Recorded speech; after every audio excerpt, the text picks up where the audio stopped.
Empezamos esta clase con el teorema de Banach sobre el punto fijo. Realmente este tema es de análisis y se estudia, por ejemplo, en el curso de análisis 1 en licenciatura, pero tiene aplicaciones muy fuertes a métodos numéricos. Vamos a conocer el concepto de funciones contractivas, conocer la desigualdad fundamental para funciones contractivas. ¡Órale! No. ¿Qué tal, Luis? ¿Está bien? ¿Quién es el cumpleaños? Vamos a conocer la desigualdad fundamental para funciones contractivas. Esta desigualdad parece que fue descubierta por Richard Palais. Y usando esta desigualdad y otras ideas, demostraremos el teorema de Banach sobre el punto fijo. Para entender este tema, es bueno saber el concepto de funciones Lipschitz continuas en espacios métricos, los conceptos de sucesiones convergentes y sucesiones de Cauchy y espacios métricos completos. Esencialmente es un tema dentro de alguna unidad de espacios métricos, por ejemplo, en cursos de análisis. Bueno, aquí está la definición de una métrica o distancia. Debe cumplir la desigualdad del triángulo, la propiedad simétrica. Para cada punto X, la distancia de X a X debe ser 0. No sé si esta propiedad tiene algún nombre. Y la propiedad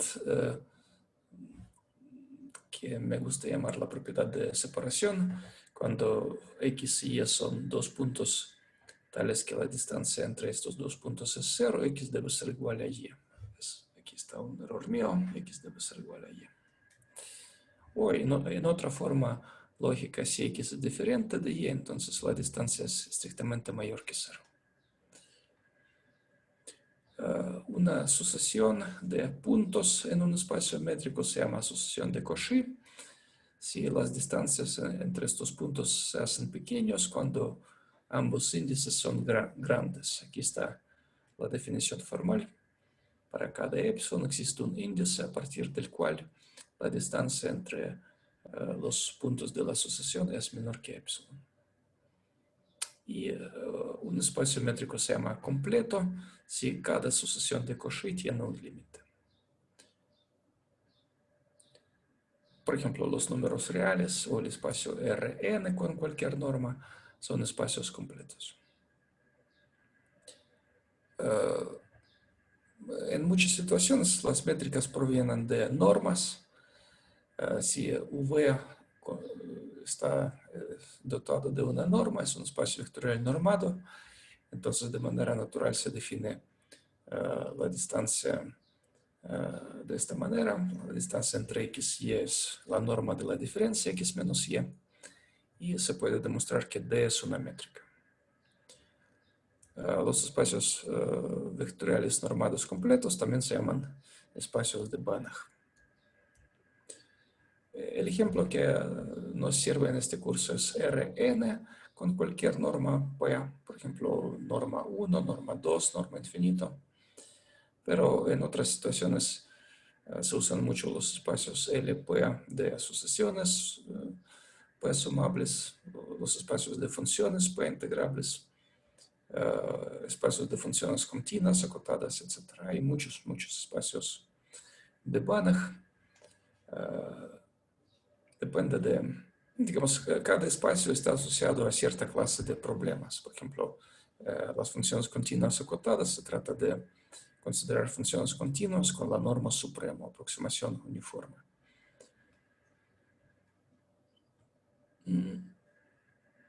Una función f que va de un espacio métrico a otro se llama Lipschitz continua con coeficiente L si para cualquier par de puntos A y B en el dominio la distancia entre sus imágenes respecto a f es menor o igual que la distancia entre los puntos originales.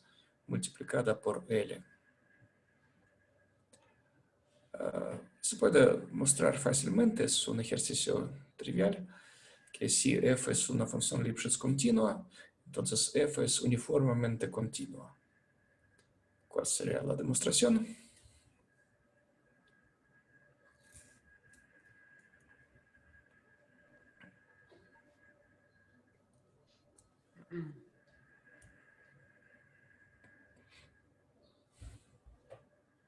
Pues, o sea, puede agarrar sí, no sé si puede dar, bueno, da un epsilon a cualquiera, ¿no? Exacto. Entonces, agarra cualquier punto en el espacio X, le da una vecindad de tamaño que será Miren, Epsilon sobre L. L por epsilon. Sí. No, al revés, epsilon sobre L, ¿no? Ah, Para que sí. después se vaya y ya. No. No, es epsilon sobre L, sí, perdón. Lo dije mal. Exacto, delta ponemos epsilon sobre L, pero sus palabras sobre la vecindad no eran muy buenas porque queremos demostrar que f es uniformemente continua. Ah, pero por eso dije que es cualquier X. Sí, no tenemos que fijar un punto X o un punto A, solo a partir de epsilon arbitrario elegimos delta igual a epsilon entre L, ¿es correcto? Ah, y para cualquier, bueno, Y luego para cualquier par de puntos A y B con la distancia entre estos puntos menor que, bueno, la distancia por supuesto en el dominio, si la distancia entre A y B será menor que este delta, pero delta es este, ¿sí? Entonces aquí tendremos, este producto será menor que epsilon, ¿verdad? sí. Muy bien. Otro ejercicio, si f es una función definida en un segmento, en un intervalo cerrado del eje real, y en este segmento es continuamente derivable. Aquí yo supongo la existencia de las derivadas, ¿cómo se dice?, laterales en los puntos A y B. Y suponemos que la derivada es continua. Bueno, si la derivada es una función continua en el compacto, entonces su supremo es finito, la derivada es una función acotada, y denotemos por L mayúscula su supremo en el intervalo cerrado AB. Este supremo realmente se alcanza como f' es continua, su supremo se alcanza,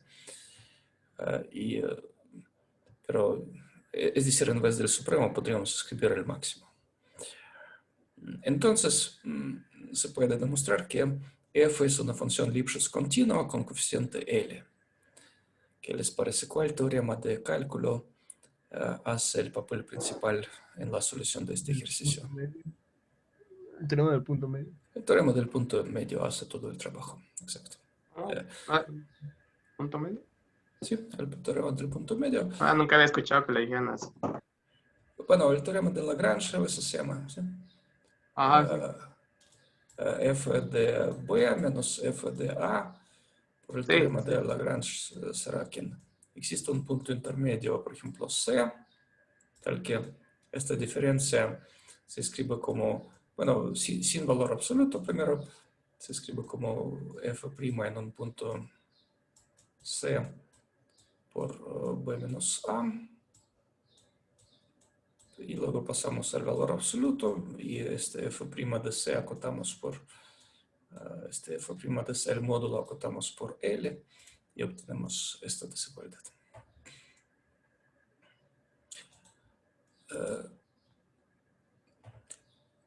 Nosotros vamos a aplicar este concepto de funciones Lipschitz continuas en la situación cuando nuestra función está asociada a una matriz. Recordemos que si n es una norma en Rn, por ejemplo, la norma 1, la norma euclidiana, la norma infinito, y A es una matriz, entonces la norma matricial asociada a la norma vectorial n se define de esta manera. Por ejemplo, es el supremo de las normas de AX cuando la norma de X es menor o igual que 1, o otra forma equivalente es el supremo de este cociente, la norma de AX dividida entre la norma de X. Y hay otras fórmulas equivalentes. De la definición del supremo sale que cada cociente de este tipo es menor o igual que la norma, ¿verdad? Entonces, para todo X en Rn, la norma de X se acota por este producto. Ya lo vimos en la clase anterior. Es un pequeño repaso. Dada una matriz, siempre le asociamos esta transformación lineal, que cada vector X multiplica por esta matriz, lo convierte en AX. Entonces, esta función, T sub A, será una función continua, más bien Lipschitz continuo, con coeficiente igual a la norma matricial de A. Es decir, la norma de la diferencia, bueno, aquí podríamos escribir TAX menos TAY, pero ya sustituí la definición, escribí AX menos AY. Bueno, un paso intermedio, ¿cuál sería? Se podría escribir esta expresión como la norma de quién? A por X menos Y. Y por la propiedad principal de la norma, que estaba en la página anterior, por esta propiedad. Aquí en vez de X simplemente aparecerá X menos Y y llegamos a esta desigualdad. ¿Tienen alguna duda?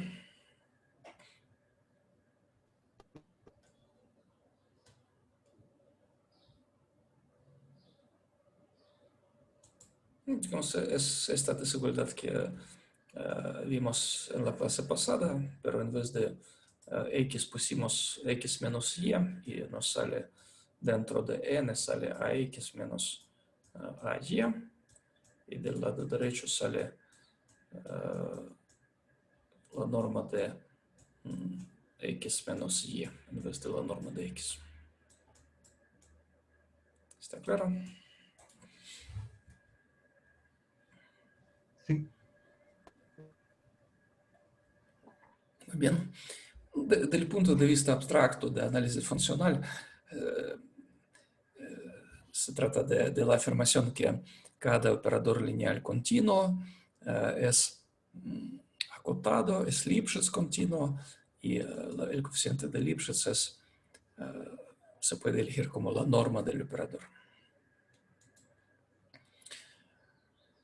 Para operadores lineales es equivalente ser continuo, ser Lipschitz continuo, etc. Y si trabajamos en un espacio vectorial de dimensión finita, por supuesto, todos los operadores lineales son continuos, son acotados. Para cualquier matriz A, su norma es finita. Es un corolario de razonamientos de compacidad, o más bien sería suficiente pensar en términos de bases. Para espacios de dimensión finita, la norma es finita.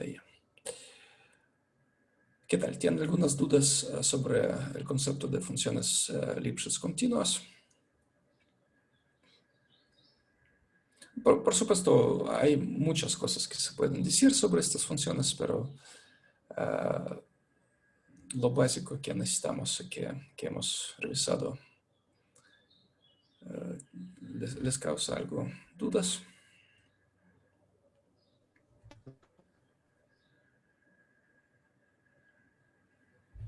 ¿No escuché, Nathan? No, vamos bien.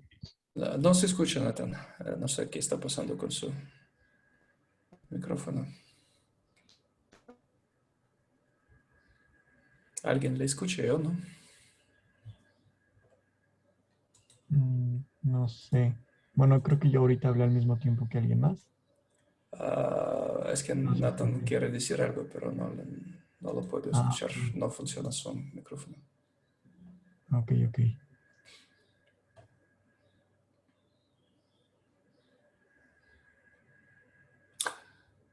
Bueno, si tienen algunas dudas, pueden poner en el chat si no funciona el micrófono.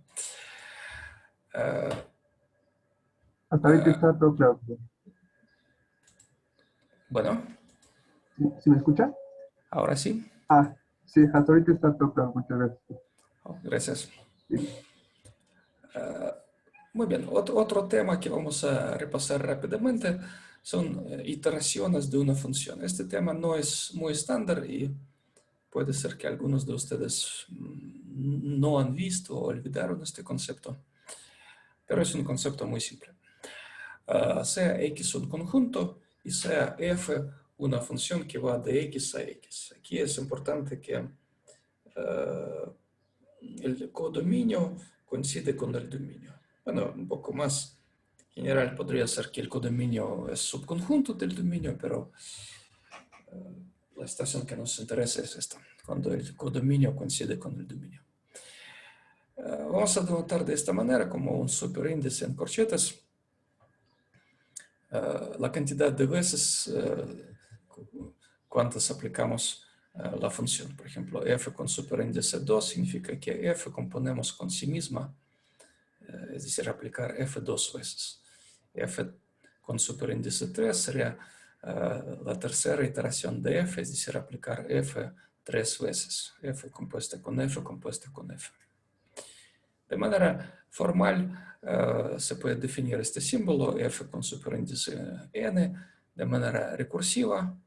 Fn más 1 definimos como Fn aplicada a f, Fn compuesta con f, y F0 definimos como la función identidad en el conjunto X.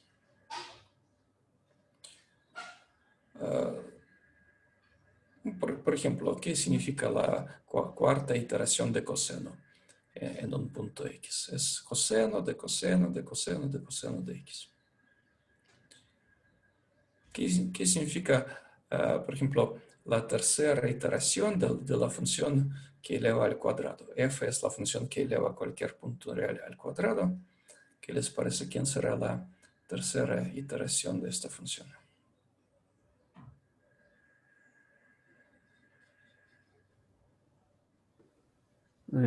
X elevada a la 8. Resultado. Vamos a comprobar. Entonces hay que elevar x al cuadrado. Luego con este número, ¿qué hacemos? Otra vez aplicamos f, es decir, otra vez elevamos al cuadrado, ¿verdad? Y luego otra vez. Otra vez. Se multiplican ahí. Entonces parece que sale x a la 8, ¿verdad? A ver. Bueno, yo también pensé así. ¿Tiene alguna duda sobre este concepto?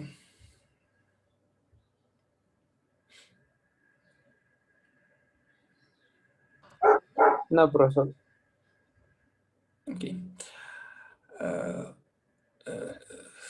Esta notación, este concepto de iteraciones de una función tiene, por ejemplo, las siguientes propiedades. Si, bueno, la iteración n más m de una función f es lo mismo que su mésima iteración compuesta con la nésima iteración. Y también se pueden intercambiar estos dos, digamos, factores. En particular, recuerden, aquí definimos la iteración n más 1 como la enésima compuesta con f de esta manera. Pero se puede demostrar que también la iteración n más 1 es la función f compuesta con la enésima iteración. Se pueden intercambiar estos dos factores, bueno, factores en el sentido de la composición. Tal vez esta definición para alguien sería más natural. Uno podría empezar con esta definición, pero luego también se demuestra esta propiedad y se puede escribir al revés, como la iteración n compuesta con f.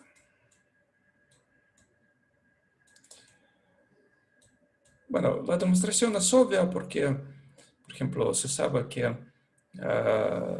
la composición es una operación conmutativa, ¿verdad? Siempre F compuesta con G es lo mismo que G compuesta con F, ¿verdad?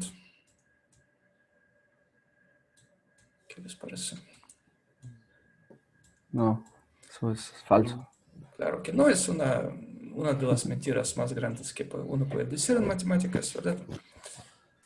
Se puede decir que todas las matemáticas, bueno, la esencia es que esto no es así. Es una de las mentiras más grandes que se pueden decir. Y aquí la propiedad conmutativa, entre comillas, para las iteraciones sale como una consecuencia de ¿cuál propiedad? La asociatividad. Exactamente. Para las funciones, para la composición de funciones se cumple la propiedad asociativa. Aquí los paréntesis se pueden poner así o así. Y de la propiedad asociativa, usando la inducción matemática, se pueden demostrar estas propiedades. Bueno, ¿cómo aplicar la inducción cuando hay dos letras M y N? Fijar una de estas y hacer la inducción sobre la otra. Entonces, la demostración es por inducción usando la propiedad asociativa de la composición. Es un buen ejercicio. Toda la gente que ha estudiado un poco de álgebra moderna han resuelto este ejercicio, tal vez para elementos de un monoide o algo así. Pero las funciones aquí se puede decir que se pueden componer. Tenemos una operación binaria, entonces las funciones bajo la composición forman un monoide. ¿Tienen alguna duda sobre esta proposición?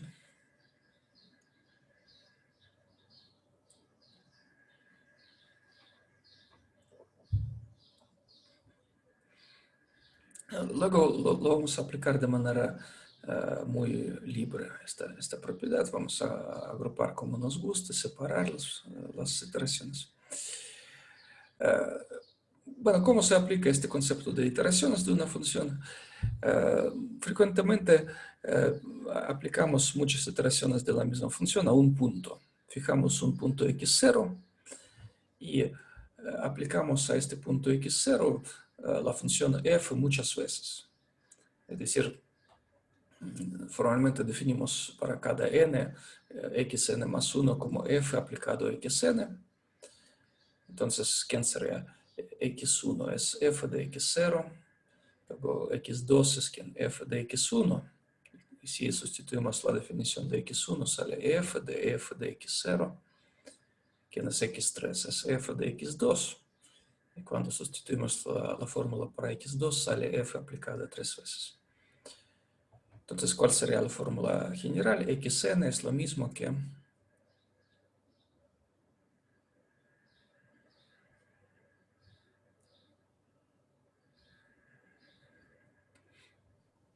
F de xn menos 1. bueno, es la misma fórmula recursiva, pero ¿cómo escribir xn usando el concepto de iteraciones de una función? F a la n de x0. Es la enésima iteración de f aplicada a x0. Entonces, las iteraciones de una función nos dan un lenguaje bastante cómodo para hablar de asociaciones de este tipo. Y las asociaciones de este tipo también se conocen como las órbitas de puntos bajo una función. x0 está fijo y cuando aplicamos la función f muchas veces al mismo punto x0, decimos que es la órbita del punto x0. Bueno, esta terminología se usa mucho también cuando se trata de acciones de un grupo. Aquí no es un grupo, pero las potencias de f forman un semigrupo, se puede decir. ¿Tienen alguna duda?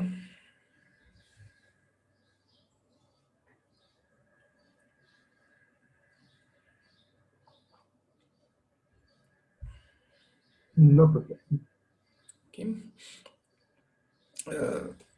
Bueno, vamos a componer, estamos hablando de la composición, Ahora componemos dos conceptos. El concepto de iteraciones vamos a combinar con el concepto de funciones Lipschitz continuas. Si f es una función Lipschitz continua con un coeficiente de Lipschitz L, bueno, aquí no importa que L está aquí, lo siento, esto no fue importante.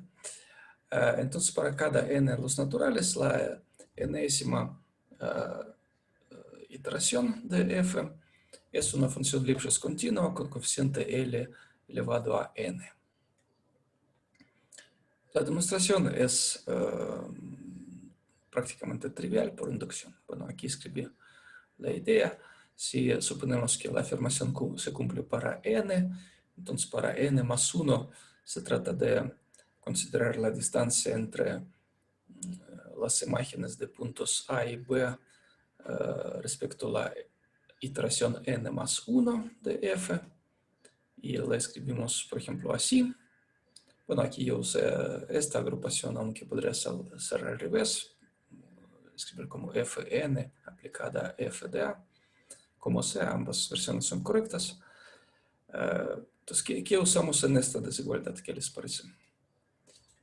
En esta desigualdad, ¿qué aplicamos?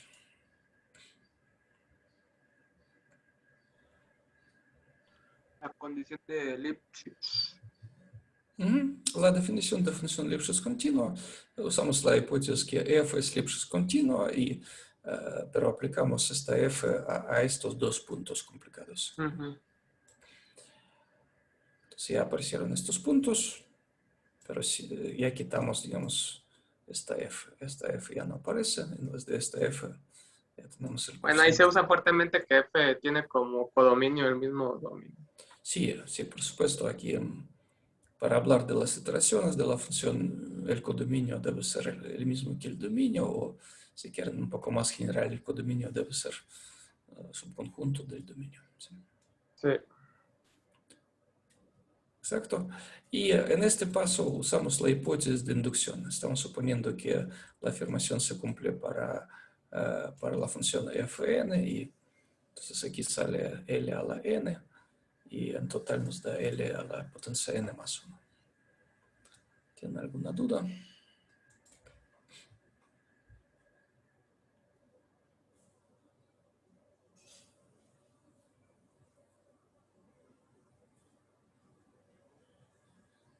No,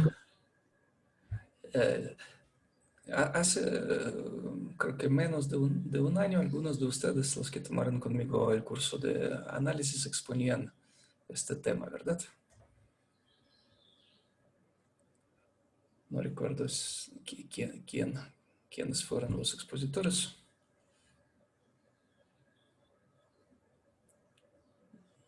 No era Dante, ¿no? Sí, creo que sí. Como ya tengo Tengo memoria. Pero sí creo que fue Sofía y yo. Muy bien, entonces usted debe saberlo bien. ¿Por qué no quiso exponerlo en este curso? Ok. Bueno, ahora repasamos el concepto de puntos fijos de una función. Otra vez estamos suponiendo que f es una función que va del conjunto X al mismo conjunto X. Un punto P se llama punto fijo si f de P es igual a P. También se dice que es un punto inmovible de la función f.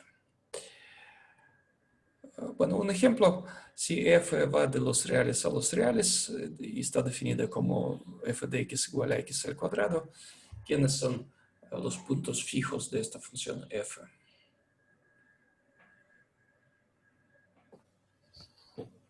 Cero y 1 son los únicos reales que el cuadrado dan el mismo número. Exactamente. ¿Tienen alguna duda? No, perdón. No, profesor. Okay. Bueno, esta afirmación es un poco más difícil de entender.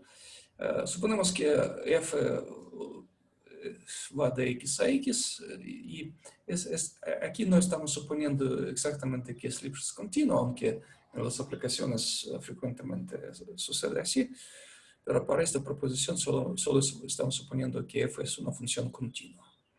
Y sea x0 un punto del dominio. Igual que hace un par de páginas definimos la asociación xn como la asociación que se obtiene de x0 al aplicar la función f muchas veces. Es la órbita, digamos, del punto x0 bajo la función f. Suponemos que P es un punto en el dominio y que esta asociación xn converge al punto P. Suponemos que pasa esto. Entonces, afirmamos que f de P es igual a P. Entonces, brevemente, ¿de qué se trata? Si las iteraciones de una función aplicadas a un punto x0 forman una asociación convergente, o en otras palabras, si la órbita de un punto es una asociación convergente, entonces el límite de esta asociación es un punto fijo de la función f. ¿Qué tal entiendan el enunciado?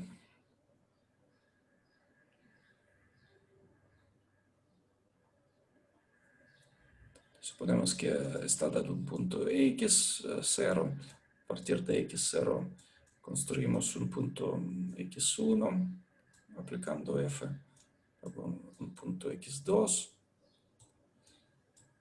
Y si esta asociación converge a un punto x, perdón, a un punto p, entonces resulta que este p es un punto fijo.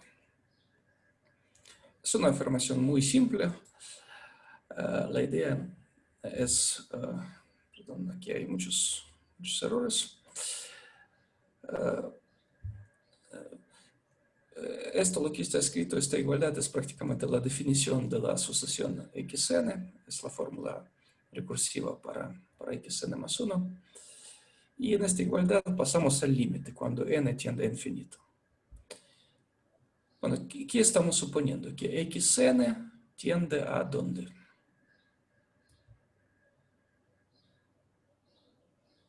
A un punto P. Ajá, esta es nuestra suposición, que xn tiende a p. Y además tenemos una suposición que f es una función Continuo. f es continua. Pues de aquí sale ¿cuál conclusión? El lado izquierdo, ¿a dónde tiende? A F de P. Exactamente, el lado izquierdo tiende a f de p, porque xn tiende a p y f es una función continua. Ahora el lado derecho es la misma asociación xn solamente desplazada, digamos, el índice está desplazado. Y es fácil ver que cuando desplazamos el índice de esta manera, el límite no se cambia. Bueno, pueden pensar, si este punto está al punto límite P, la distancia menor que epsilon para n a partir de 10, entonces, bueno, en la definición del límite para xn, si el índice k es 10, entonces para esta asociación podemos poner el índice 9, ¿verdad? Sale directamente de la definición del límite. Solo se cambia el índice que aparece en la definición, se desplaza un poco y ¿está claro esto? No tanto. Bueno, ¿qué podemos decir? Para todo epsilon mayor que 0 existe un índice k, tal que para todo n a partir de k se cumple la desigualdad, cual la distancia entre xn más 1, perdón, entre xn y p es menor que epsilon, ¿verdad?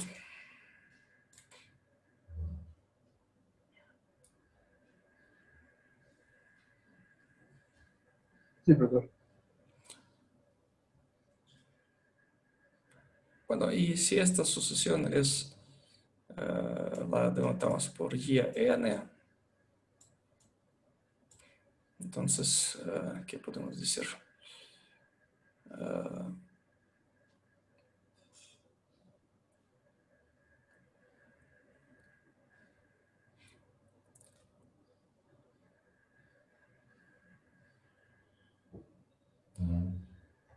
Si n es mayor o igual que k, pensemos en dynp, que es dynp. Esa es la distancia entre xn más 1 y p.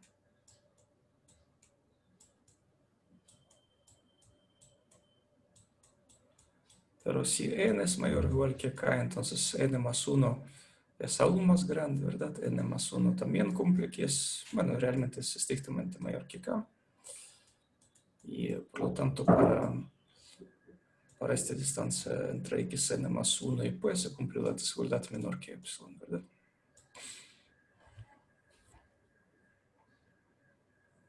Son juegos triviales con la definición del límite. Realmente serviría en vez de k poner k menos 1 por este desplazamiento, pero con el mismo k también se cumple. Bueno, entonces el lado izquierdo ya sabemos que tiende a f de p y el lado derecho hemos más o menos demostrado que tiende a cuál límite.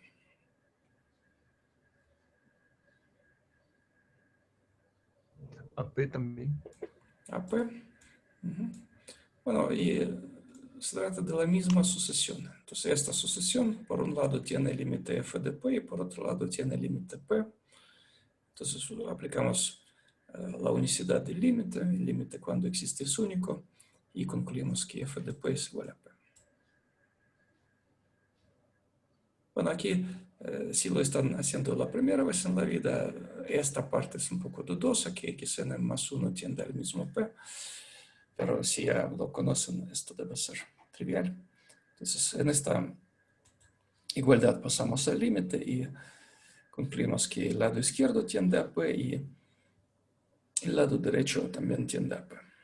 Perdón, el lado izquierdo, yo escribí mal aquí, el lado izquierdo tiende a f de p, ¿verdad? El lado izquierdo tiende a f de p y el lado derecho tiende a p. Por lo tanto, f de p es igual a p.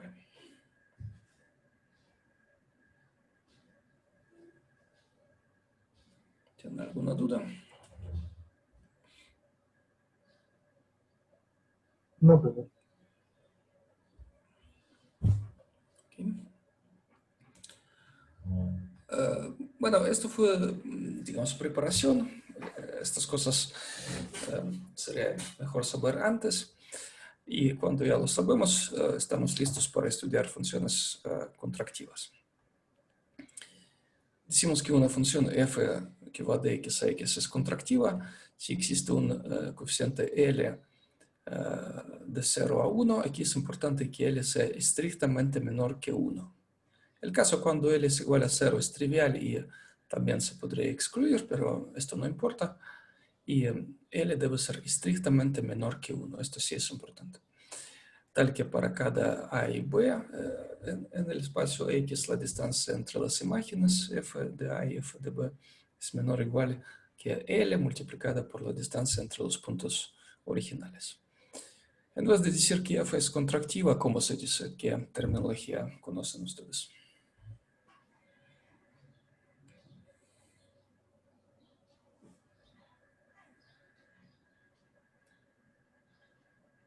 Bueno, por ejemplo, se dice que f es contractante, ¿verdad? O que f es una contracción. Tengo curiosidad, ¿qué terminología han escuchado?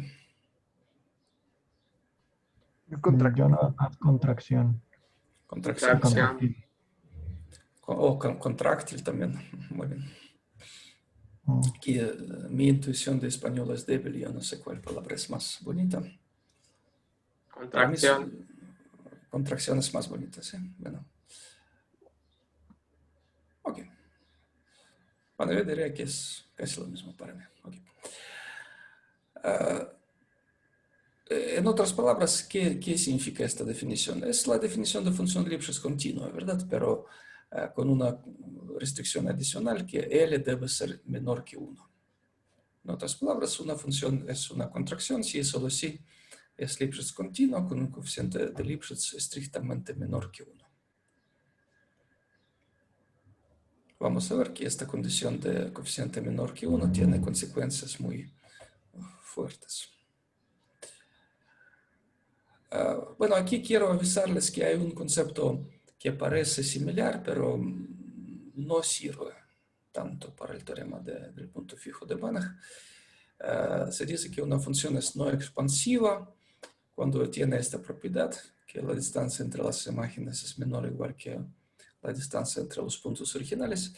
Las funciones con esta propiedad surgen muy frecuentemente, es una propiedad muy interesante, pero esto no es lo mismo que la propiedad de ser contractiva. Entonces, este es el caso cuando L es igual a 1. Bueno, uno puede decir, ok, vamos a pedir que la desigualdad sea estricta. En este caso podríamos decir que f es una función estrictamente corta. Bueno, así se dice, pero es cuando la distancia entre las imágenes es estrictamente menor que la distancia entre los puntos. Aquí olvidé decir para A diferente de B, porque para A igual a B, ambos lados son 0. Para todo par de puntos A y B diferentes entre sí, pedimos que la distancia entre las imágenes sea estrictamente menor que la distancia entre los puntos. ¿Qué les parece? Si comparamos con el concepto de función contractiva, cuando es menor o igual que L por la distancia entre A y B, pues ¿cuál propiedad parece más fuerte? ¿Cuál propiedad implica a cuál?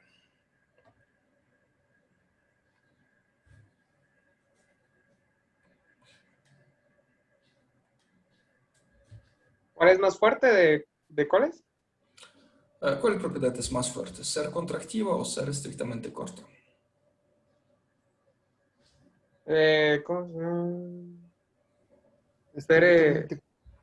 Estrictamente corta. Miren, ¿cómo comparar estos dos números? DAB y L por DAB.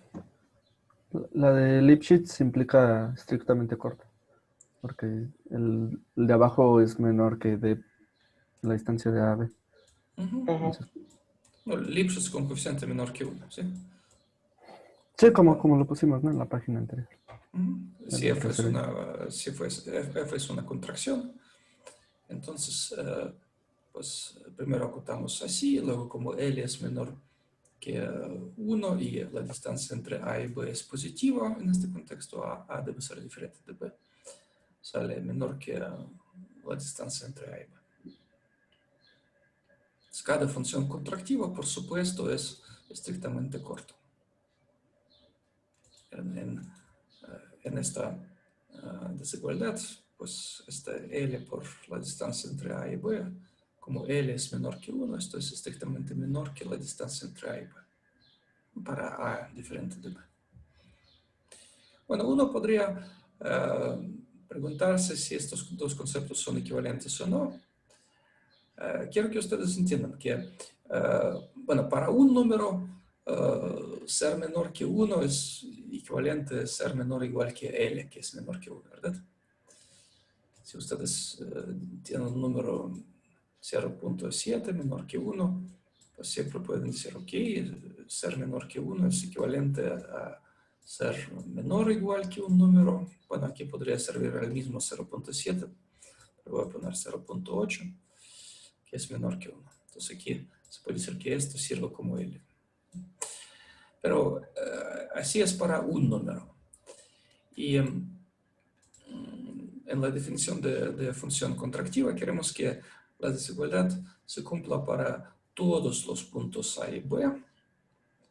¿Y qué les parece? Este L puede depender de A y B en esta definición o no. ¿Qué forma lógica tiene definición?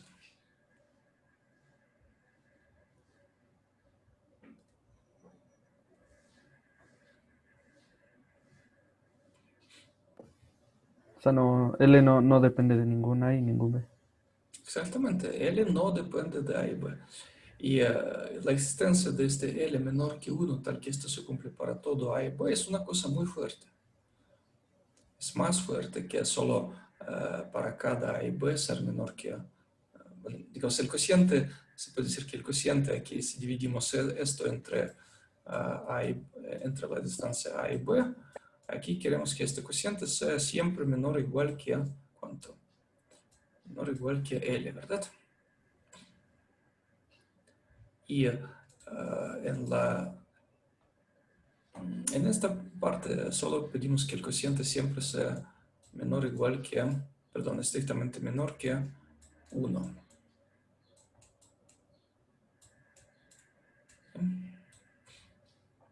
Pues ser menor o igual que L y ser menor que 1 siempre no es equivalente.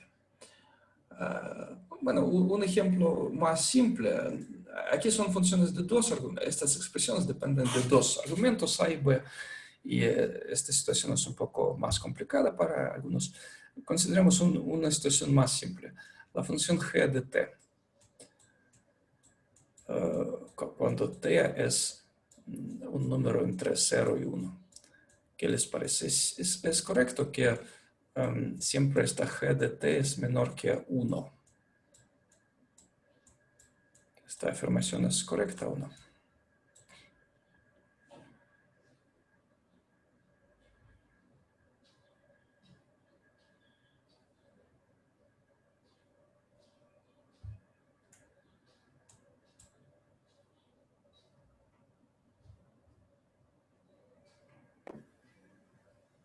Pues dependerá de quién sea G.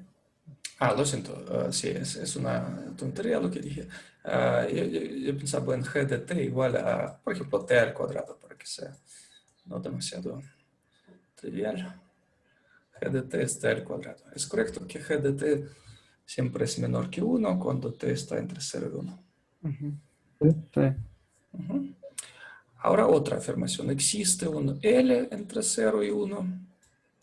Existe un L entre 0 y 1, tal que g de t para todo t entre 0 y 1. G de t es menor o igual que L. ¿Qué les parece esta afirmación? ¿Es correcta o no? Sí. Sí. No, ¿Cuál es este L? Ah, no. Es porque 2T. es el abierto. 0, 1. En otras palabras, miren, aquí solo afirmamos que para cada t se cumple la desigualdad estricta y en la segunda es como pedir que el supremo sea menor estrictamente que 1. Y esto no es así, ¿verdad? El supremo de esta función, ¿cuánto es? 1. 1. En cada punto el valor es menor que 1, pero el supremo es 1. No podrán acotar por un número estrictamente menor que 1. ¿Está clara esta situación? Sí, ¿verdad? Entonces, una cosa es cuando para cada t menor que 1 y otra cosa es para cada t menor o igual que un número fijo menor que 1. Entonces, aquí puede acercarse a 1 y aquí ya no puede. Bueno, estas cosas hay que entender muy bien. Bueno, podría suceder tal vez un milagro y podrían ser equivalentes estas afirmaciones, pero no sucede milagro y la condición de ser estrictamente corta es más débil que la condición de ser contractante o contractiva. Un ejemplo, hay varios ejemplos, por supuesto, no son difíciles de construir. Pues un ejemplo está dado por la función arcotangente. Les dejo como ejercicio, primero, mostrar que esta función es estrictamente corta. Para demostrarlo, pueden calcular la derivada de esta función, es 1 entre 1 más x al cuadrado. La derivada es estrictamente menor que 1. Y usando el teorema del valor medio, podrán acotar la diferencia f de x menos f de y por x menos y con una desigualdad estricta. Y por otro lado, se puede demostrar que la función f no es contractiva. Una manera de verlo es considerar puntos x y 0, donde x será cercano a 0. Ahí es menor igual, ¿no? En la derivada, porque en cero sí se alcanza el 1. Ups, es correcto. Aquí, sí, este razonamiento no es muy bueno lo que yo escribí. Bueno, podríamos decir que para x mayor que 0 es estrictamente menor que 1 y en general uno debería partir en dos partes, digamos, cuando ambos números son negativos, cuando positivos y luego la estación mixta. Bueno, para simplificar la vida, pensemos que el dominio es de 0 incluso hasta más infinito. Entonces, sí, muchas gracias. Sí, yo cometí un error aquí. Esta estricta será para x mayor que 0 y en el teorema del valor medio, si lo aplican, surge un punto intermedio. Entonces, si uno de los puntos es diferente del 0, el punto intermedio será mayor que 0. Entonces, ahora sí es correcto. Y para demostrar que f no es contractiva, pueden pensar en pares de puntos de esta forma. X es 0 cuando x tiende a 0. ¿Qué les parece? Este cociente es la definición de ¿qué? El límite de este cociente.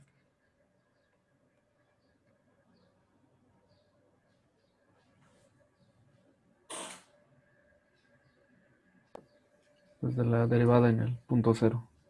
Y esto en valor absoluto. exactamente, si esto es 1, como notaste, Alejandro, muy bien. ¿Qué significa esto? Que existen puntos X tales que este cociente será muy cercano a 1. Y si el cociente será muy cercano a 1, entonces el supremo de este cociente será 1.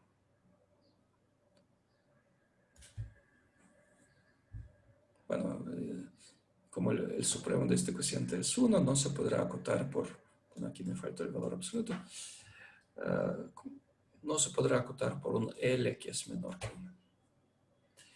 Otra forma de la definición de función Lipschitz continua es decir que el supremo de este cociente debe ser menor que 1. Y este supremo denotamos por L. Bueno, les dejo pensar sobre este ejemplo. También es cierto para el dominio igual a los reales, pero en este caso uno, para demostrar que es estrictamente corta, debe separar en varios casos, cuando dos puntos ambos son mayores que 0, cuando son menores que 0 y cuando uno es mayor que 0, otro es menor que 0, usar la desigualdad del triángulo.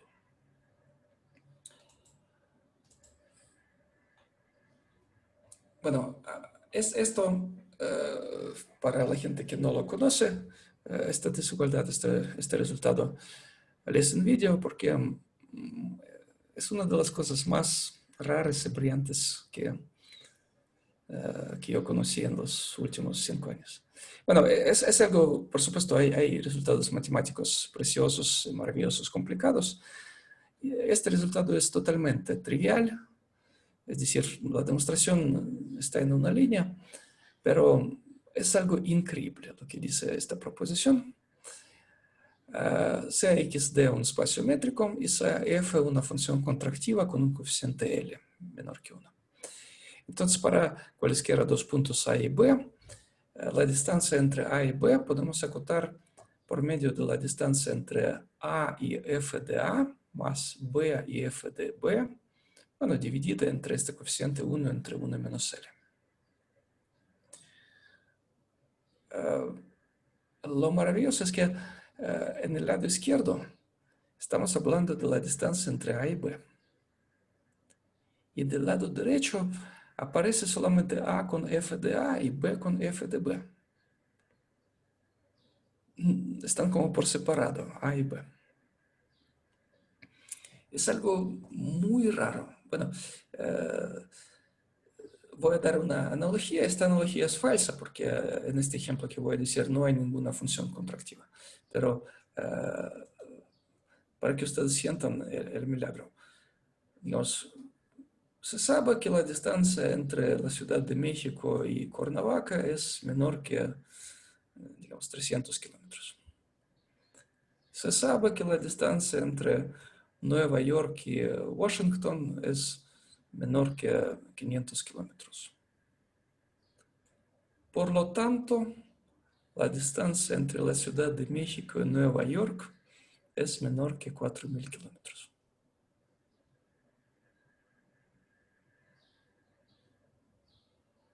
Sientan que aquí estamos midiendo la distancia entre A y B, y del lado derecho aparece totalmente por separado A y algún hijo de A, B y alguna hija de B, y como no hay nada entre A y B.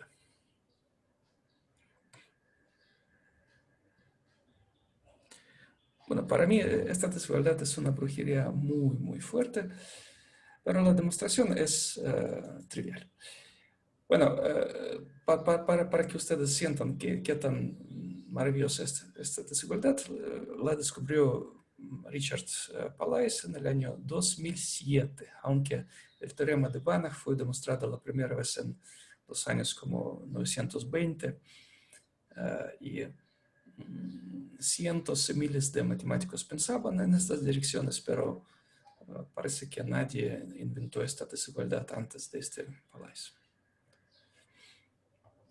Se ve muy interesante esta desigualdad. Bueno, Se ve muy interesante esta desigualdad. es una brujería increíble. Están por separado. Aquí está pasando con A y F de A, aquí están pasando las cosas con B y F de B, y se acota la distancia entre A y B. Bueno, el chiste es que ser una función contractiva es una condición muy fuerte. Aquí está la desigualdad, es totalmente trivial. Digamos, si alguien sabe, puede escribir la demostración en un minuto. Pues ponemos puntos intermedios entre A y B, ponemos como puntos intermedios F de A y F de B. Sale la distancia entre A y F de A, luego entre F de A y F de B, y F de B y B. Aplicamos la desigualdad del triángulo dos veces. Y luego, pues, ¿qué hacemos con el sumando, con el segundo sumando? Lipschitz. Aplicamos la condición que F es Lipschitz continua, o es contractiva. Entonces sale L por D a B, ¿verdad? Luego fue el caso. Yo creo que a alguien ya se le había ocurrido, pero no lo había escrito. Sí, es Es que no puede increíble. pasar casi 100 años sin que nadie viera esto. O sea, no. Y no sé. Pero él lo Simplemente publicó. lo vieron y dijeron, sí. Ya.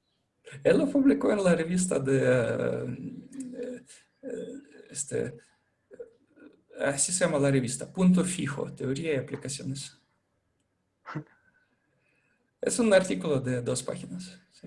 Él solamente dice esto y algunas aplicaciones triviales. Bueno, pasamos entonces este sumando al lado izquierdo, ¿verdad? Dividimos y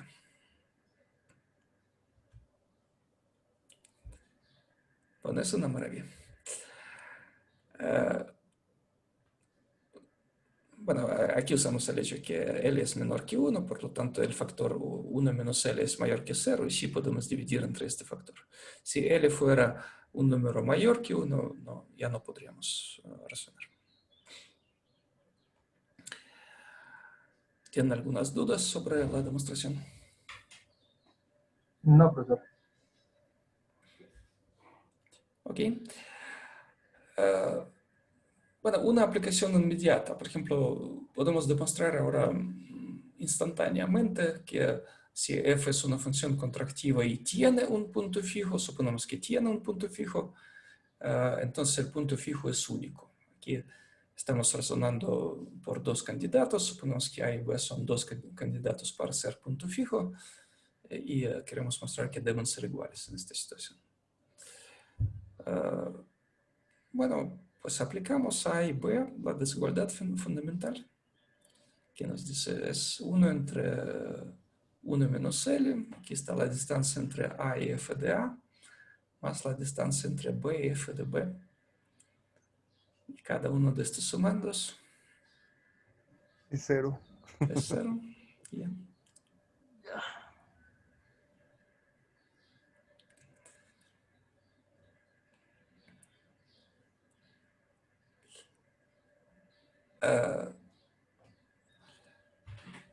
Ahora, otra proposición. Bueno, esta proposición es como la más importante.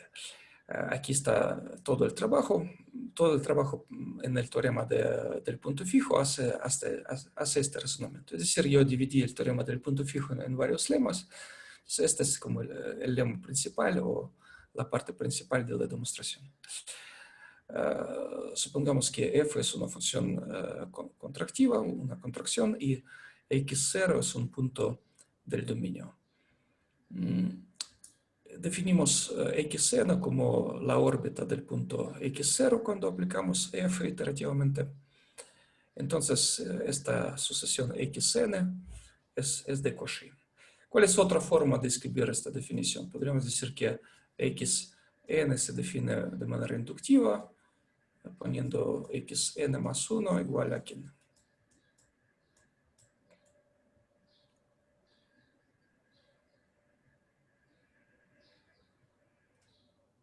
F de xn. Es otra forma de escribir esta definición, que cada siguiente punto se obtiene del punto anterior aplicando la función f. Escribir así o escribir así es lo mismo. Bueno, aquí lo pedimos para cada n, por supuesto.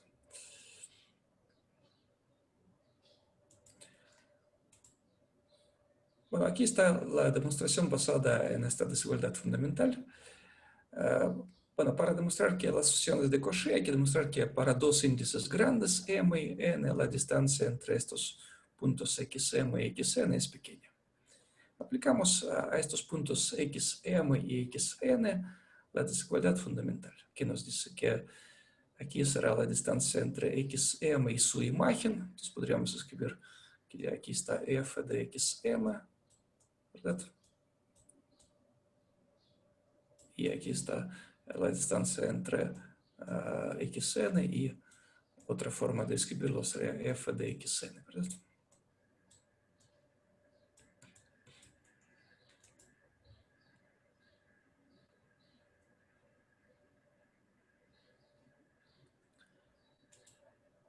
Ahora vamos a acotar cada uno de estos sumandos. Representamos xm como la mésima iteración de la función f aplicada al punto 0, x0, y xm más 1, bueno, se puede representar de varias maneras, pero aquí queremos escribirlo como mésima iteración de f aplicada al punto x1. ¿Están de acuerdo? Cuando a x1 le aplicamos la función f m veces, sale el punto xm más 1, ¿verdad?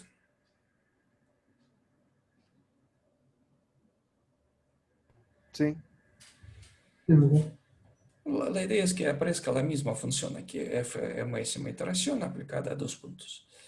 Recuerden, la función f es Lipschitz continua con coeficiente L. Y ya tuvimos un lema simple. La función fm, la mésima iteración, también será Lipschitz continua, pero ya con ¿cuál coeficiente? L a la m. Exactamente. Entonces va a salir L a la m por la distancia entre x0 y x1. Bueno, de manera similar tratamos el segundo sumando. Aquí va a salir L elevado a la potencia. ¿Cuál?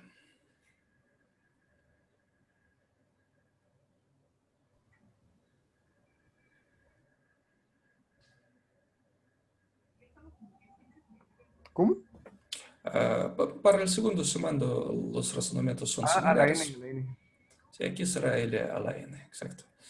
Bueno, sustituimos estas cotas y tendremos que la distancia entre xm y xn es menor o igual que este factor será común, la distancia entre x0 y x1 dividida entre 1 menos L, y en el paréntesis sale L a la m más L a la n.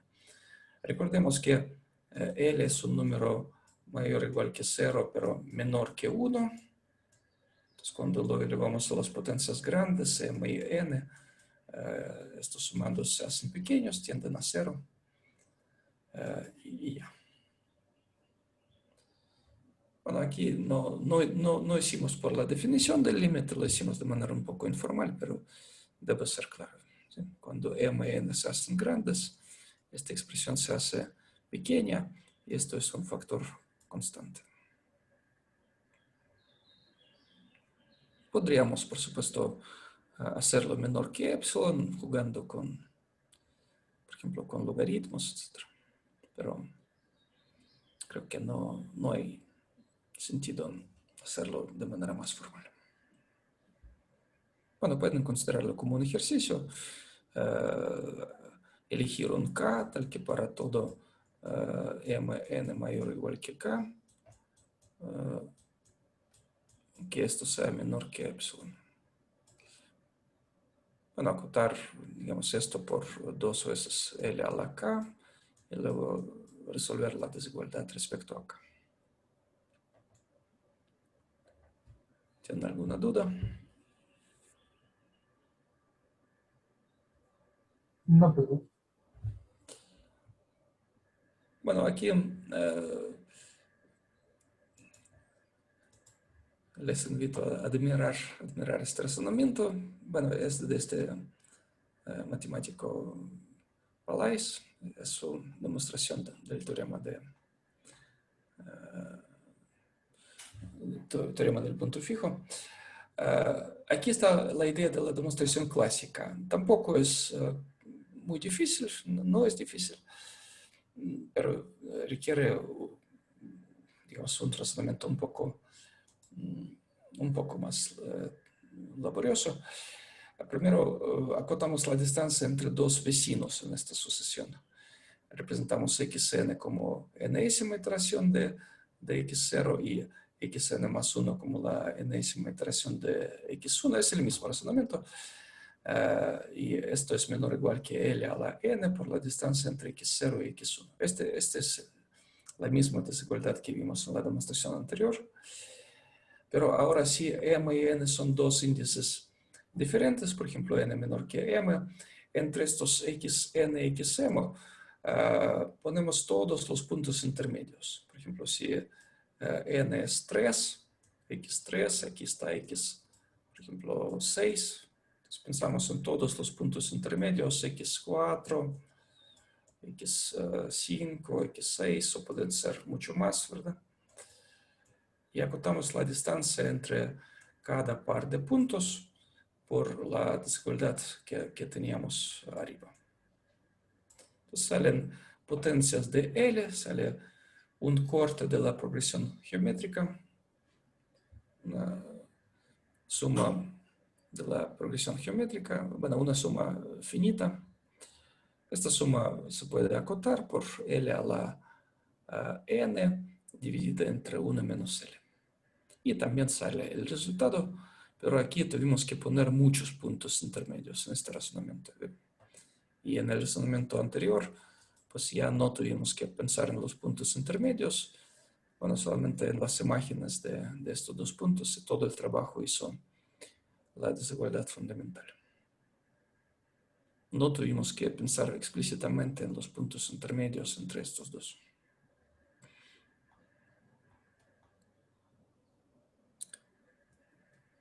¿Qué tal? ¿Tienen alguna duda? Entonces, este razonamiento que aquí está escrito en esta página es más o menos el razonamiento original de Banach. Y en la página anterior es el razonamiento, digamos, moderno de Palais. Pero en ambos caminos hemos demostrado que si f es una función contractiva y a un punto x0 aplicamos las iteraciones de esta función f, obtenemos una sucesión de Cauchy. Bueno, con esto ya prácticamente está demostrado el teorema del punto fijo. ¿Qué falta decir? Ser sucesión de Cauchy es un poco todavía incompleto, pero lo podemos corregir. ¿Cuándo podremos garantizar que la sucesión xn converge?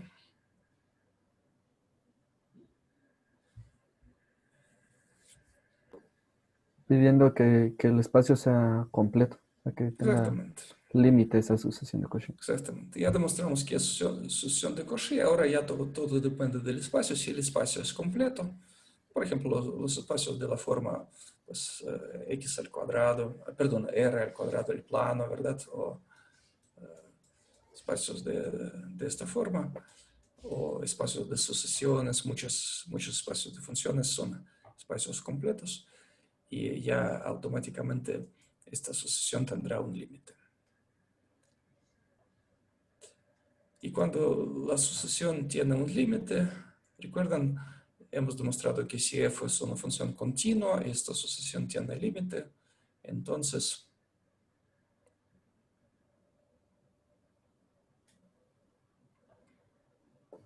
Tiene punto fijo. este límite sí, es el punto Ujú. fijo. Bueno, además, para funciones contractivas, sabemos que el punto fijo, si existe, es único. No pueden haber muchos, ¿verdad? Entonces, con esto llegamos al teorema del punto fijo de Banach, que dice que si XD es un espacio métrico completo, bueno, aquí pedimos que no sea vacío para obtener la existencia de un punto, y f es una función contractiva, entonces f tiene un único punto fijo, y este punto fijo pues se puede obtener por la siguiente receta. Uno puede empezar con un punto x0, definir xn mediante esta regla, o ya vimos que otra forma equivalente es decir que es la enésima iteración aplicada a x0. Entonces, esta sucesión converge al punto fijo y la distancia de xn al punto fijo se puede acotar de esta manera bastante bonita. Bueno, si alguien sabe L.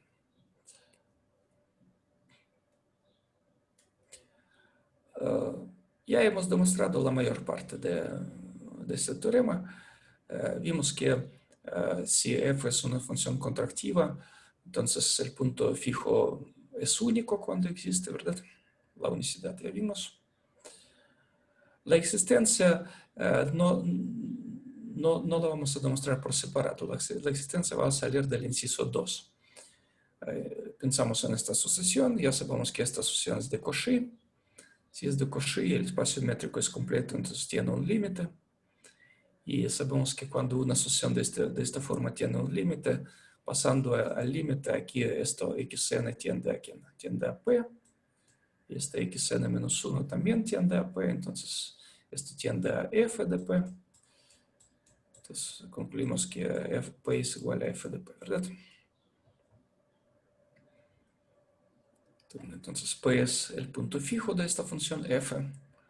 Y con esto ya tenemos existencia. Tiene un punto fijo.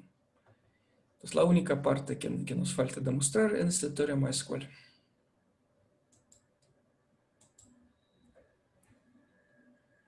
Ya hicimos casi todo el trabajo en los lemas, en las proposiciones anteriores. ¿Qué nos falta?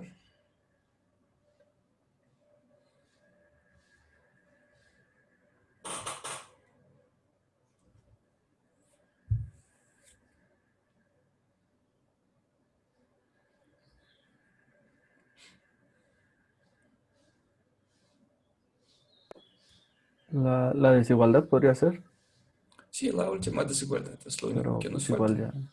ya estaba, ¿no? Antes, Exactamente así, ¿no? casi, Porque casi. era para dos puntos xn y xn. Ujú. Bueno, uno puede demostrar esta desigualdad, por ejemplo, utilizando, bueno, entonces casi todo sale de los lemas anteriores y solo nos falta demostrar la última desigualdad. Una manera bonita de hacerlo es otra vez aplicar la desigualdad fundamental. A este xn, a este p, aplicamos la desigualdad fundamental. ¿Cuánto sale? ¿Ya memorizaron esta desigualdad?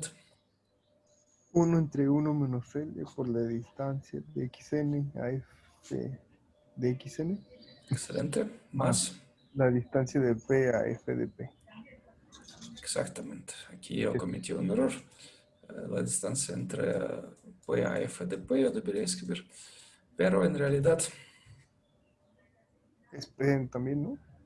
exactamente, este f de p es p, Son iguales. son iguales. Como p ya sabemos que es punto fijo. ¿Y qué pasa? Digamos, el último sumando. Se hace 0. Y esto ya lo tratamos varias veces. Recuerdan, sale L a la n por la distancia entre x0 y x1. Entonces, bueno, f de x0 es lo mismo que x1. Son dos formas equivalentes. Con esto demostramos esta desigualdad. Otra forma de demostrar esta desigualdad sería usar la desigualdad que teníamos antes, por ejemplo esta, y aquí pasar al límite cuando m tiende a infinito. Entonces aquí tendremos la distancia entre xn y p. Se usa el hecho que la distancia es una función continua respecto a ambos argumentos. Entonces cuando tenemos aquí una sucesión que tiene un límite, en nuestro caso su límite es p, podemos pasar al límite y tener la distancia entre xn y p. Bueno, y esta parte no depende de m. Pero sale aún más fácil con la desigualdad fundamental. ¿Tienen alguna duda? No, profesor. Ok.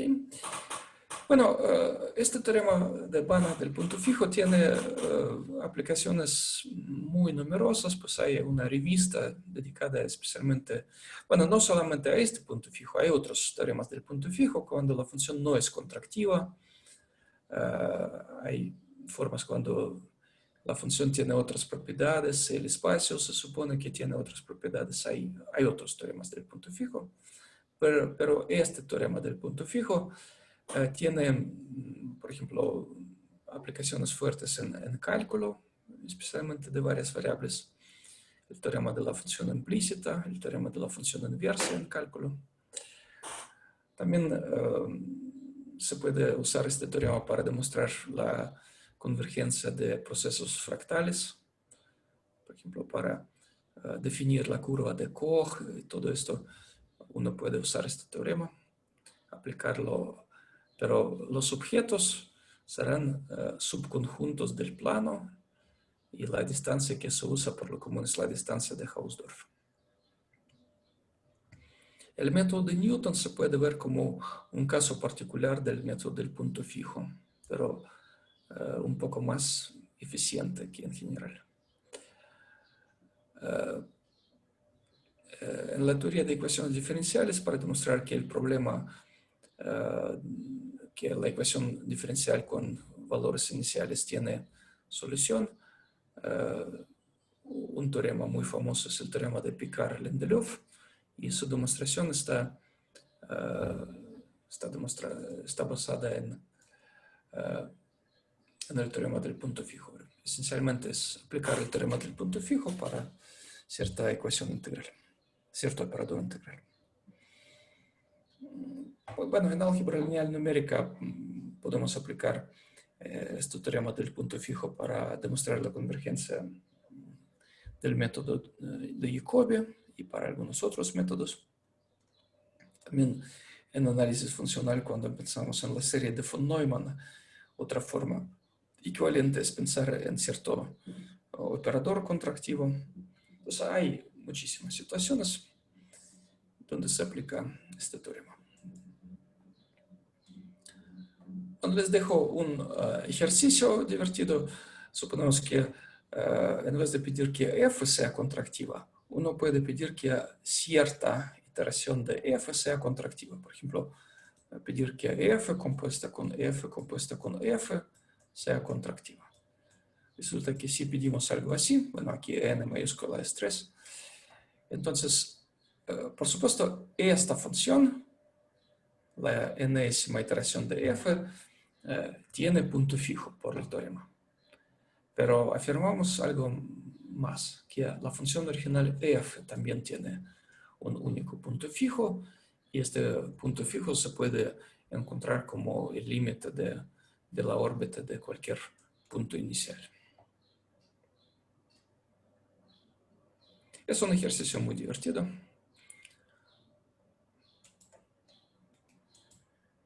La primera parte, la existencia y unicidad del punto fijo, sale de manera casi misteriosa, casi es un milagro. Bueno, y en la segunda parte hay que hacer cierto trabajo, pensar en la división de este n minúscula entre n mayúscula, dividir con residuo, y es una talacha, digamos. Pero la primera parte, que f tiene un punto fijo en esta situación, es un milagro que se demuestra rápidamente. Bueno, aquí está una manera de programar el algoritmo del punto fijo.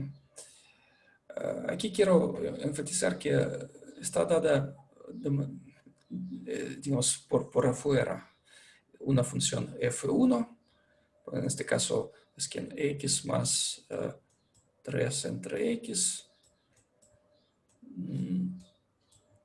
y aquí está un medio. ¿Quién es el punto fijo de esta función? ¿Saben?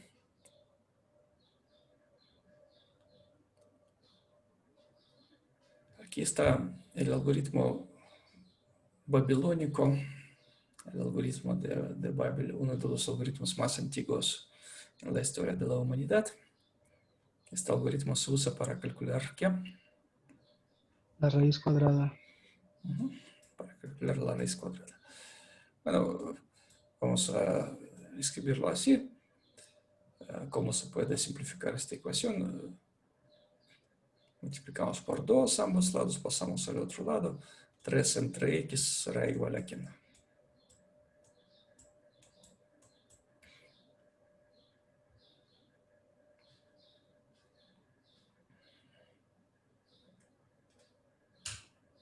A X. Entonces, el punto fijo es ¿quién? La raíz cuadrada de 3. En vez de 3 podría ser un parámetro general a, pero no quise complicar la vida. Entonces,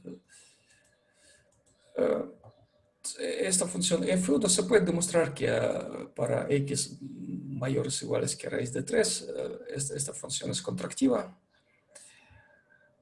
Y aquí está el algoritmo. Uno de los argumentos de este algoritmo es una función. Pues es la manera correcta de programar, dar la función como un argumento. Bueno, estamos dando un punto inicial y dos parámetros auxiliares. Epsilon será, digamos, el error máximo admisible entre dos vecinos en la sucesión. Cuando la diferencia se hace menor que epsilon, ya será un momento para salir. Y el número máximo de pasos, por si acaso. Si la función dada no es contractiva, si pasa algo feo, para que el algoritmo termine su trabajo. Bueno, cuando queremos salir o cuando el error es menor que epsilon, ¿verdad? O cuando el número de pasos ya es mayor o igual que el número máximo permitido. Entonces, la condición de salida sería el error menor que epsilon o el número de pasos es mayor o igual que el número máximo de pasos. Entonces, la condición de continuación es la negación que está escrita aquí, mientras el error es mayor o igual que epsilon y el número de pasos es menor que el número máximo. Y en cada paso del algoritmo solamente guardamos el punto anterior y el punto nuevo calculamos como la imagen bajo f del punto anterior. El error calculamos como el valor absoluto de la diferencia y aumentamos este contador. Pues antes de empezar, x es x0 dado, y para entrar al ciclo, en el inicio todavía no sabemos cuál es el error entre dos vecinos, entonces aquí utilizo este truco, ponemos el error más grande que epsilon para entrar al ciclo. ¿Tienen algunas dudas?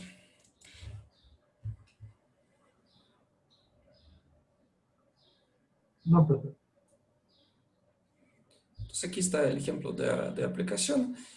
Aplicamos esta función fixedPoint dándole como un argumento la función f1. Empezamos con el punto inicial 3.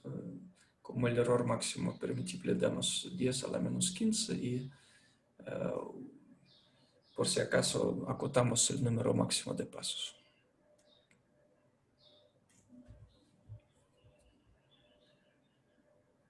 Bueno, es todo lo que les quería explicar hoy y luego veremos aplicaciones de este método del punto fijo a matrices, en particular cuando la matriz es estrictamente diagonal dominante, demostraremos que el método de Jacobi aplicado a esta matriz converge. Entonces, la idea del método de Jacobi espero que nos explique Carlos en la siguiente clase. ¿Qué tal? ¿Estaría usted dispuesto? Ahorita no está, ¿verdad, Carlos? Carlos Jiménez. Creo que no. Ok. Bueno, él me escribió por correo que si él está preparando para exponer en la siguiente clase el método de Jacobi. Y con el teorema del punto fijo podremos demostrar que el método de Jacobi converge.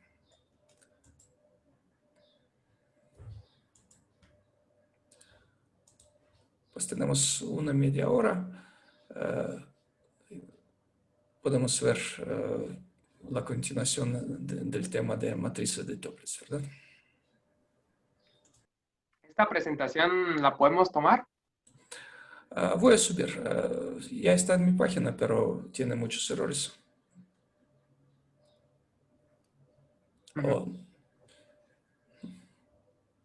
Voy a corregir algunos de los errores.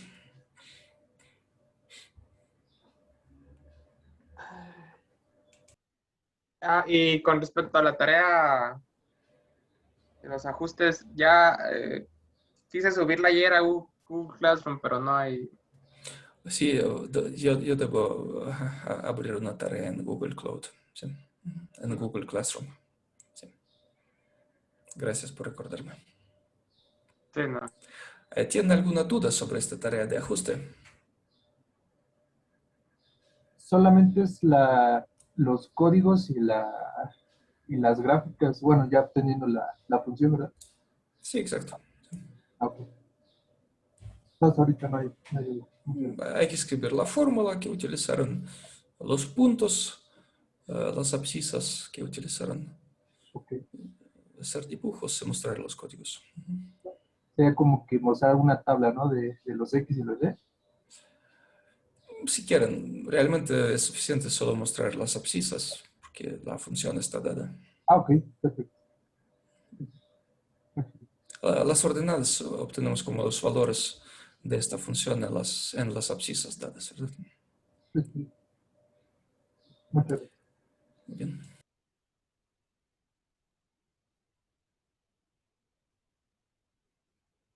¿Qué tal del equipo de matrices de Toeplitz? ¿Quién quiere continuar? Sí, ya vamos entonces. Les comparto, como las veces pasadas. Me apaño esa parte.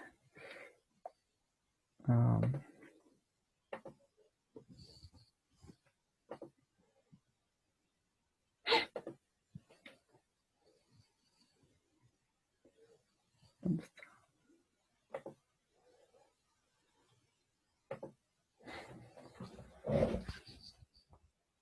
Pues bueno, saludos a todos nuevamente. Vamos a continuar con esta parte de las matrices de Toeplitz. Hoy ya no es mayo. ¿Qué hemos hablado de esto? Vimos cómo podemos construirlas rápidamente. O bueno, algoritmos para construirlas. Después vimos dos temas un poco más generales, que era la convolución cíclica y la transformada discreta de Fourier, que en general, ¿para qué nos van a servir? Para poder multiplicar un vector de manera más eficiente que hacerlo fila por fila, ocupando dos ciclos for. Entonces, para eso estamos viendo la convolución cíclica y la transformada discreta de Fourier. Y continuaremos hoy con el trama de convolución, y si da tiempo, pues ya ver esta parte de multiplicar más rápido una matriz de Toeplitz por un vector. Entonces, para allá nos dirigimos.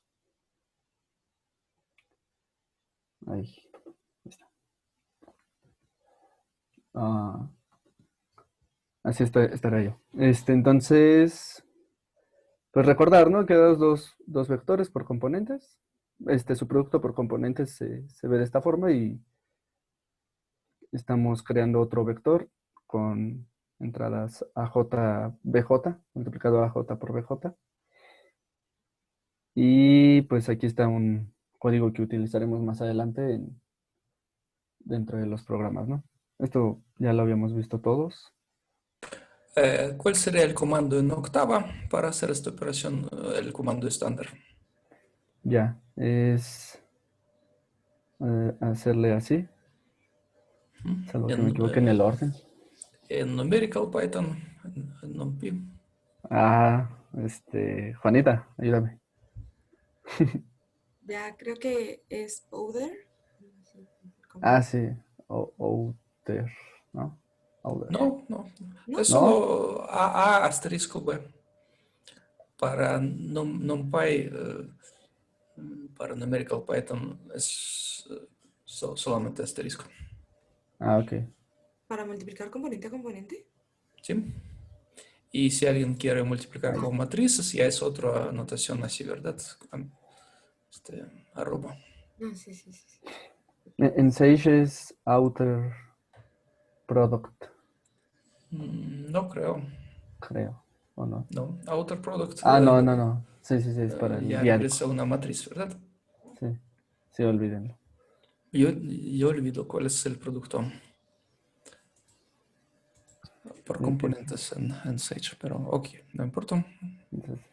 Pero bueno, es algo que ya más o menos habíamos visto y que usamos más adelante. Pues bueno, ahí. Sigue, Luis. Ok. Entonces, bueno, vamos a definir el teorema de convolución discreta cíclica de la siguiente manera. Vamos a tener esta propiedad que vamos a tener la función de Fourier, o bueno, aplicada a la convolución AB, y va a ser igual al producto directo de estos elementos, ¿no? Que sería la matriz de, la función de Fourier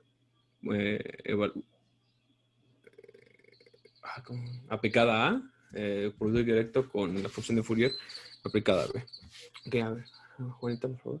Producto por componentes. Ajá, producto por componentes. Entonces, primero vamos a notar que la longitud de estos dos vectores van a ser el mismo, ¿no?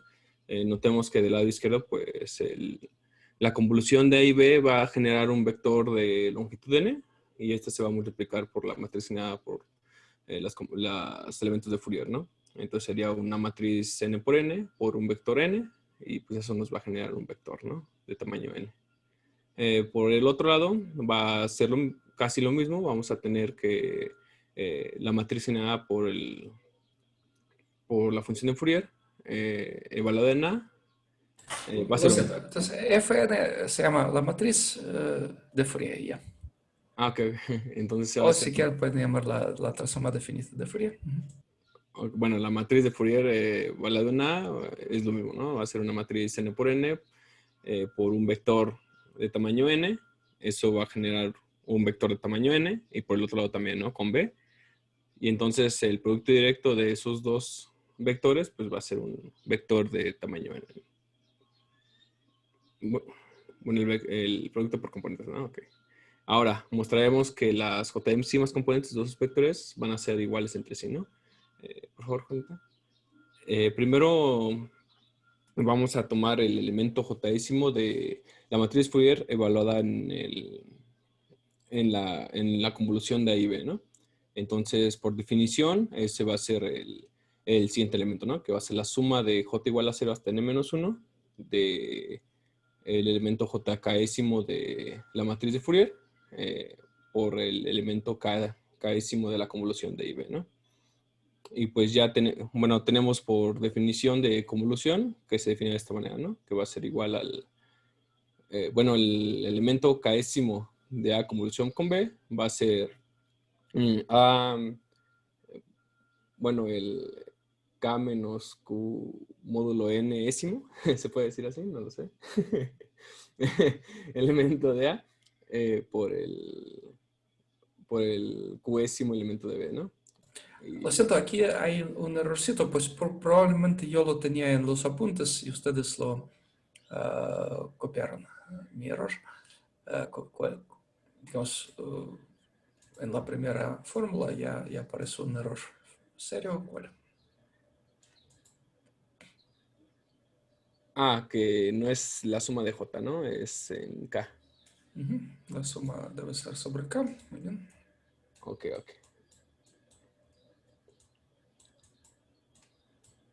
Muy bien. Sí, a ver si no se repite. Si no, tendremos que andar corrigiendo. No, aquí ya se corrige. Ok, bueno, vemos que, como lo habíamos visto anteriormente, este elemento de A lo puedes separar en dos sumando, ¿no? Donde realmente el representante lo queremos como los números positivos. Por lo tanto, para los elementos que son, que K menos Q van a ser negativos, solamente le sumamos N, ¿no? Para hacer el representante elemental, ¿no? De la clase de equivalencia. Por lo tanto, lo podemos separar de esta manera. Y, Juanita, por favor. Y bueno, aquí solamente repetimos, ¿no? Donde nos quedamos para no olvidar lo que llevamos. Otra vez, Juanita, por favor. Y aquí simplemente lo que es separamos las sumas, ¿no?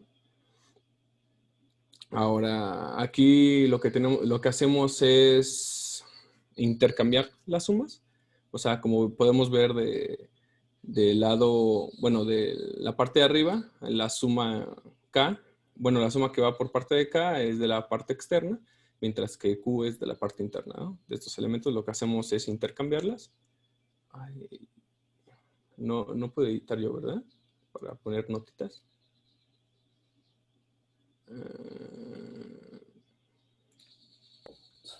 Según yo sí, pero no sé si... Yo creo que sí. ¿O qué quieres que pongamos? Nada más quería hacer unas pequeñas desigualdades, ¿no? Para que se vean que son las mismas. Por ejemplo, en el lado de arriba realmente Q va a ser todos los elementos que van a ser mayores o iguales que 0 y menores o iguales que K, ¿no? Vamos a escribirlo. En la suma de arriba, en esta suma doble, ¿cuál es la relación? Q debe ser mayor o igual que 0 y menor o igual que N más 1, ¿no? Digo N menos 1. Pero primero... Pensé que me había dicho de K, perdón. Menor o igual que K. Ajá. Quiero escribirlo yo, pero no me deja, creo. No me sale. No sé. Parece que ya escribieron otros, ¿verdad, Alejandro? Ya escribió hoy. Sí, ya sí puedo escribir. Sí. Entonces, ¿cómo lo teníamos arriba? Arriba K era variable exterior, K corría de 0 a y luego Q estaba entre 0 y K. Pero ahora podemos como agruparlo de otra manera, ¿sí? Pensar que Q corre... Q corre de 0 hasta N-1 y que K va de Q a N-1, ¿no? Y van a ser estos sistemas equivalentes, por lo tanto que se puede intercambiar de esta manera, ¿no? Al intercambiar esta suma, realmente que podemos, que realmente qué es lo que queremos hacer. Queremos realmente que Q sea un poquito más independiente, ¿no?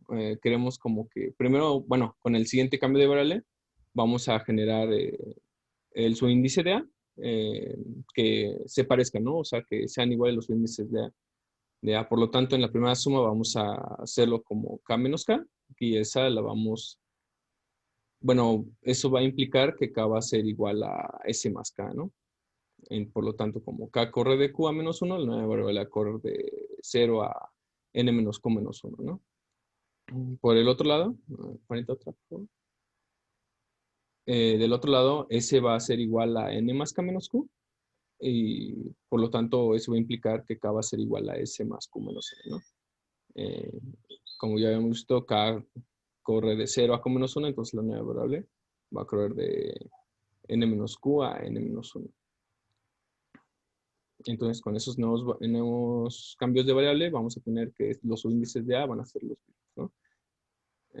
Otra por favor, por favor. Aquí recordamos solamente cómo van yendo los elementos S de cada una de las sumas. Y vemos otra cuenta, por favor.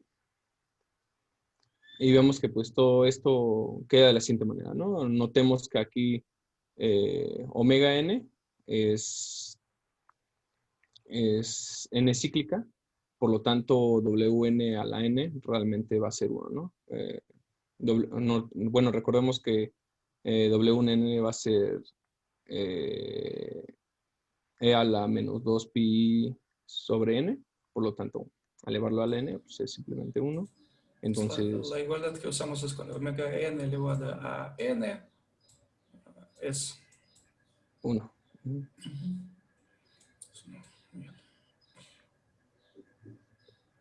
Y por lo tanto, pues este simplemente sale como producto y pues lo podemos igual fácilmente, ¿no? Entonces aquí los omegas, bueno, aquí realmente estamos quitando el menos j menos n, y por lo tanto vemos que la suma va de 0 a n menos q menos 1, y por el otro lado la suma continúa, ¿no? De s de n menos q hasta n menos 1, por lo tanto las sumas se pueden juntar, y ya va a ser s, va a correr de 0 hasta n menos 1, ¿no? Otra cuenta, por favor. Separamos la suma con sus respectivos índices. Por ejemplo, aquí vemos que los índices realmente son independientes, por lo tanto, podemos separarlo de esta manera, ¿no? Va a ser omega n por js a s por la suma de q igual a 0 hasta n menos 1 wn jq bq. Y esto, pues, ya lo podemos montar que esto realmente es la definición del jésimo elemento de el vector fn multiplicado por a. Bueno, evaluado en a más bien. A ver, y ahí está, ¿no? Y eso es lo que estábamos buscando, ¿no? Que la matriz de Fourier evaluada en la convolución de A y B va a ser igual al producto indirecto de f de... Bueno, la matriz de Fourier de A, producto directo con la matriz de Fourier de B, ¿no? Producto por componentes. Bueno, producto por componentes. Sí. A ver, regresamos al inicio de la demostración. Aquí es muy fácil perderse en esta demostración, pero quiero que todos memoricen como al menos la idea principal.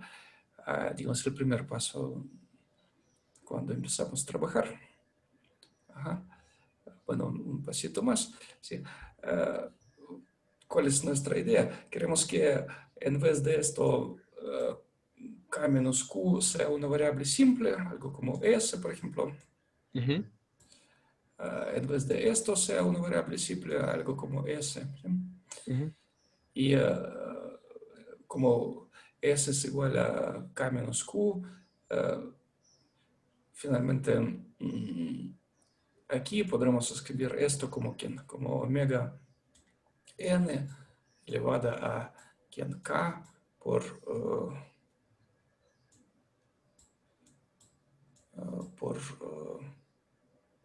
q más s, ¿verdad?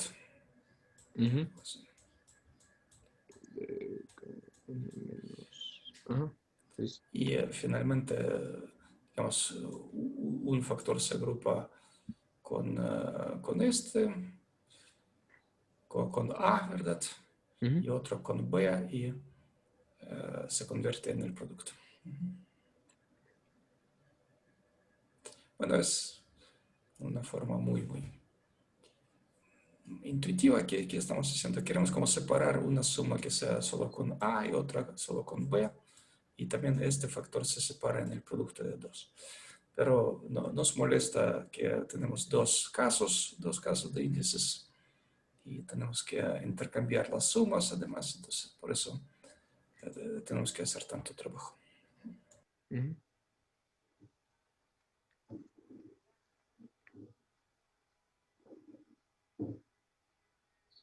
Y pues aquí solamente tenemos un pequeño test, ¿no? Donde podemos verificar que pues las dos igualdades son iguales, ¿no? Que realmente por un lado estamos aplicando la matriz de Toeplitz a la convolución que habíamos definido anteriormente. Lo había definido Alejandro. Bueno, había hecho el código Alejandro de A y B. Y del otro lado tenemos al producto de vectores por componente, ¿no? Que sería la matriz de Toeplitz, bueno, evaluada en la matriz de Toeplitz de A con la matriz de Toeplitz, digo la matriz de Fourier, la matriz de Fourier evaluada en A y la matriz de Fourier evaluada en B, ¿no? Y aquí tenemos que pues, regresar realmente la norma, ¿no? O sea, bueno.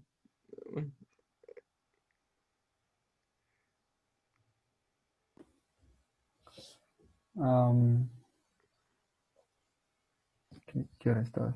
Estaba quieto. Pues Bueno, bueno, una ajá. sugerencia en lo anterior, cuando hacen test, creo que allá mismo para test ya podrían dar, bueno, o escribir otra función que genere dos vectores aleatorios, A y B, y aplique este test. Y no sé si lo han hecho para n grande, digamos, cuando n es algo como 100.000. O... No sé si 100.000, pero sí por ahí de 1024 y 2040. Ajá. Entonces, ¿cuántos son sí. miles? Han hecho esta prueba. ¿Y Sí, cuál no fue el error? Ya de 10 a la menos 12, algo así, 3. Sí. Sí, No es tan era... pequeño, desgraciadamente ya no es 10 a la menos 15. Surgen errores de redondeo aquí. Pero sí funcionaba. Lo compramos con las funciones de... Creo que se lo hicimos en Sage completamente, ya no en Python. Donde allá es FFT. Hasta aquí no va nada. Es así. Pues en Sage calcula la transformada de Fourier. Oh. Bueno. Sí, ya los tests importantes los dejamos ya nada más para matrices. Pero sí, era importante tal vez ponerlo.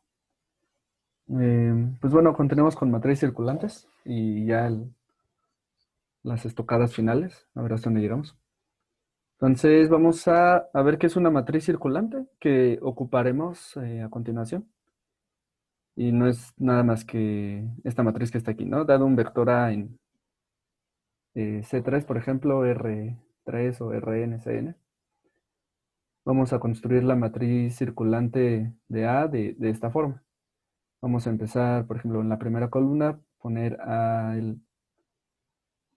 bueno, aquí no haría falta decir, ¿no? Que A0 es A1, A2. Entonces vamos a poner el vector A en la primera, en la primera columna. Para la segunda columna de la matriz vamos a empezar en este índice 1,1, luego poner el A1 abajo y continuar arriba.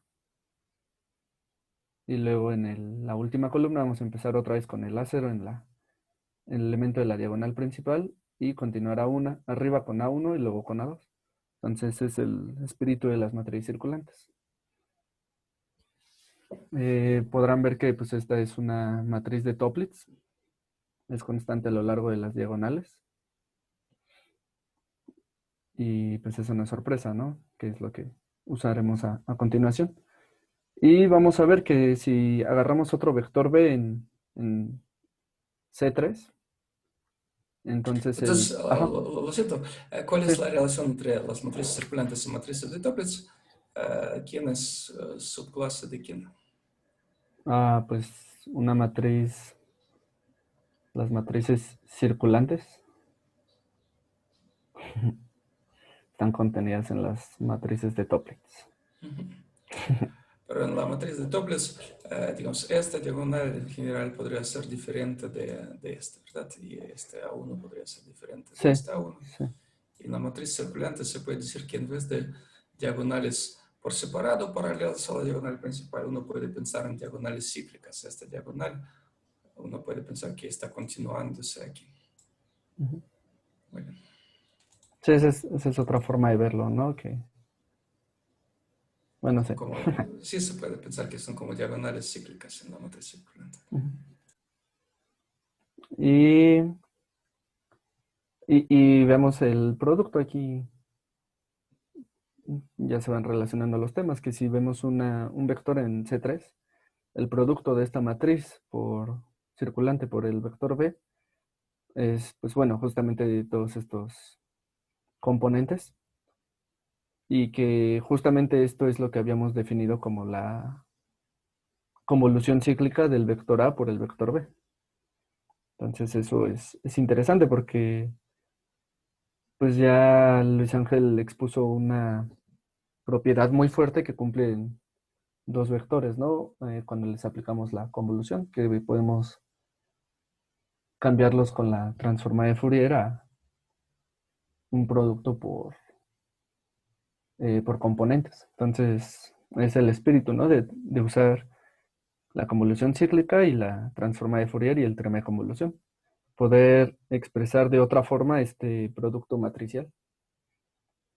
Y ahorita es para esta matriz circulante y veremos qué más hay, ¿no? Entonces, pues bueno, la definición formal se puede ver así, que dado el vector en Cn, definimos la matriz circulante de tamaño n por n, generada por A, como por medio de esta regla, ¿no? Que la componente jkésima es a j menos k si j es mayor o igual a que k, y a n más j menos k si j es menor que k, ¿no? Y pues bueno, aquí está otra vez para comprobar. Por ejemplo, si j es 0, todos los k terminan siendo mayores que j para la primera fila, y pues tenemos que usar la fórmula de aquí, ¿no? Con n igual a 3, ¿no? Entonces 3 más 0 menos 1, entonces es 2. 3 más 0 menos 2, entonces es 1, ¿no? A 1. Y así nos vamos, ¿no? En las siguientes filas. Ajá. Lo siento, en la página anterior, quiero que ustedes como sientan el sentido de álgebra lineal, el sabor de álgebra lineal. Esta función, ¿qué les parece? A convolución con B. ¿Se puede decir que esta función es lineal o no?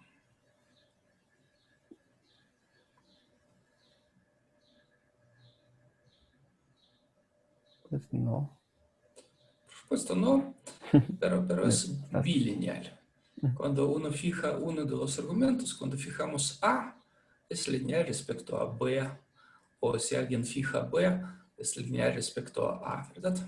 Bueno, así pasa con productos de números, y aquí son sumas de productos finalmente, y es lineal respecto a cada uno de estos argumentos vectoriales.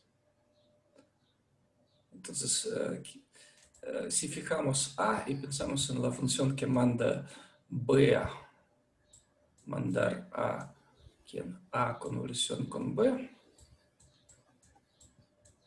esta función es una transformación lineal, ¿verdad? Y la matriz circulante es la matriz, digamos, asociada a esta transformación lineal, se puede decir. Esta transformación lineal se puede ver en esta forma matricial. Entonces, la matriz A es la matriz de esta transformación lineal. Es otra forma de hablar equivalente. Muy bien.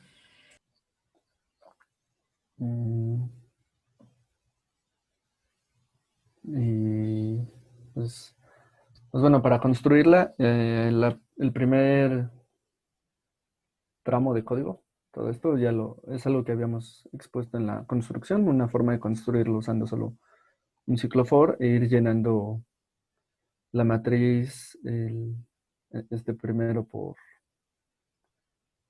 filas, me parece, y el de acá por columnas, algo así. Bueno, perdón, por columna y por fila. Bueno, si tienen duda nos podemos regresar a esa parte. Y entonces para construirla usamos el código que ya teníamos para construir una matriz de Toeplitz, solo que solo tendremos un vector A y el vector B lo tenemos que escribir de atrás para adelante, ¿no? Por la forma de la construcción, ¿no? Empezamos con A2, luego con A1, etc. Entonces tenemos que invertir o sea, si el vector A es A0, A1, A2, entonces el vector B que estamos escribiendo abajo es A2, A1, A0. Esa es una forma, ¿no? Elemental de construirla. Adelante veremos otras, si da tiempo, creo que ya no. ¿Da tiempo o nos detenemos antes de pasar a lo divertido? ¿Cuál sería el siguiente paso? Ya ¿Qué construir sigue? la matriz grandota de circulante de extensión de la matriz de Toeplitz. Y Pero explicar esas cosas. no van a mostrar que la matriz circulante se diagonaliza por esta proposición todavía, ¿verdad? Ajá. Sí. Okay. Bueno, yo creo que ya no se podrá verlo. No lo veo. A ver, ¿cuál fue la proposición? Es que una proposición natural es, ok, es otra forma de verlo, y luego ya debe aparecer otra forma, ok, ya no están considerando la diagonalización de la matriz circulante porque no es necesaria. Está bien. Está bien. Entonces se puede multiplicar rápidamente la matriz circulante por un vector porque esencialmente es la convolución, ¿verdad? Sí. Esta cosa la que está escrito del lado izquierdo es lo mismo que A asterisco B y prácticamente ya teníamos esta fórmula, ¿verdad? Sí, es lo... Sí. ¿O no? No, todavía no la... Acá la habíamos puesto. No estaba escrita explícitamente antes. Ok. Sí, está. Ajá, es lo que habíamos mostrado de la matriz de Fourier, igualada en convolución de A con B, ¿no? Igual. Es decir, solo faltaba sacar, digamos, la inversa de Fourier, ¿verdad? Aplicar ambos lados. Perfecto. Bueno, ya se terminó el tiempo. Muchas gracias. Vamos a continuar tal vez el viernes. Yo creo que ya terminaríamos el viernes porque ya nomás queda, creo que 2 proposiciones y los resultados. Muy bien. O si quieren otros mostrar sus avances de la tarea grande, podría ser. ¿Qué tal? ¿Tienen algunas dudas urgentes?